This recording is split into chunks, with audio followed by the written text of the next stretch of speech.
Hi viewers, మనం వచ్చేసి పాఠశాల పండుగ అనేటువంటి పాఠాన్ని చూస్తూ ఉన్నాము. 1వ తరగతి తెలుగు తోట అనేటువంటి పుస్తకంలోనిది. ఠ, ఢ, నా, ధ, ధ అనేటువంటి అక్షరాలను ఈ యొక్క పాఠంలో నేర్చుకోబోతున్నాము. పాఠశాల పండుగ అంటే మనం ఏం జరుపుకుంటాము? స్వతంత్ర దినోత్సవము, తర్వాత వచ్చేసి గణతంత్ర దినోత్సవాన్ని ఇక్కడ పాఠశాల పండుగ అని చెప్తూ ఉన్నారు. ఈ యొక్క పాఠంలో పండుగండి పండుగ, పాఠశాల పండుగ, పిల్లలంతా చేరిరి, సందడెంతో చేసిరి, డంకా మోగించిరి, వీణను వాయించిరి. కొంతమంది డంకాను మోగించారు, తర్వాత వీణను వాయించారు.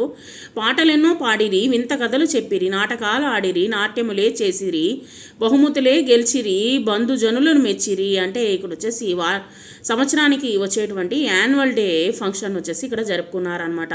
ప్రతి సంవత్సరం వచ్చేసి వేరే క్లాసుకు వెళ్ళే ముందు ప్రతి స్కూళ్ళల్లోనూ యాన్యువల్ డే అనేటువంటిది జరుపుకుంటారు. ఆ యొక్క పండుగని పాఠశాల పండుగని జరుపుకున్నారు. పిల్లలంతా చేరి సందడిగా ఉండి డంకాను మోగించి, వీణను వాయించి, పాటలెన్నో కొంతమంది పాడి, తర్వాత వింతల కథలన్నీ చెప్పి, నాట్యాలన్నింటినీ వేసిన తర్వాత బహుమతులు ఎన్నో గెలుచుకున్నారు పిల్లలు.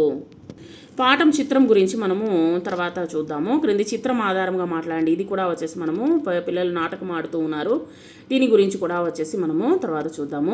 గేమ్లోని వాక్యాలలో ఠ, ఢ, నా, ధ అక్షరాలను చూడండి. తర్వాత వచ్చేసి క్రింది బొమ్మలు చూసి వాక్యాలు అనేటువంటి చెప్పండి. ఠ, ఢ, నా అనేటువంటి అక్షరాలకి గోళం చుట్టండి. పాఠశాల గంట గణగణ మోగింది, డంకా డమడమ మోగింది. తర్వాత ఈ క్రింది చిత్రాలను చూడండి. ఠ, ఢ, ధ అనేటువంటి అక్షరాలకు గోళం చుట్టండి. కంఠము, డంకా, పదం, ధనం. వీటిని నోట్స్ రాసేటప్పుడు చూద్దాం. క్రింది పదాలు చదవండి.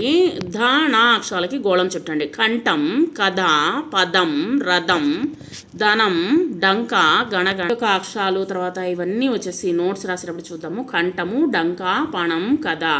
ఇక్కడ ధనం, ధర, కణం, కమటం. తర్వాత ఈ యొక్క డోలు బొమ్మకు వచ్చేసి రంగులు అనేటువంటి వేయండి. డోలు అనేటువంటి రాయండి. డంక, డోలు, డంకా. ఇది వచ్చేసి డోల్ వచ్చేసి రెండు వైపులా మోగిస్తారు. ఇది వచ్చేసి డంకా.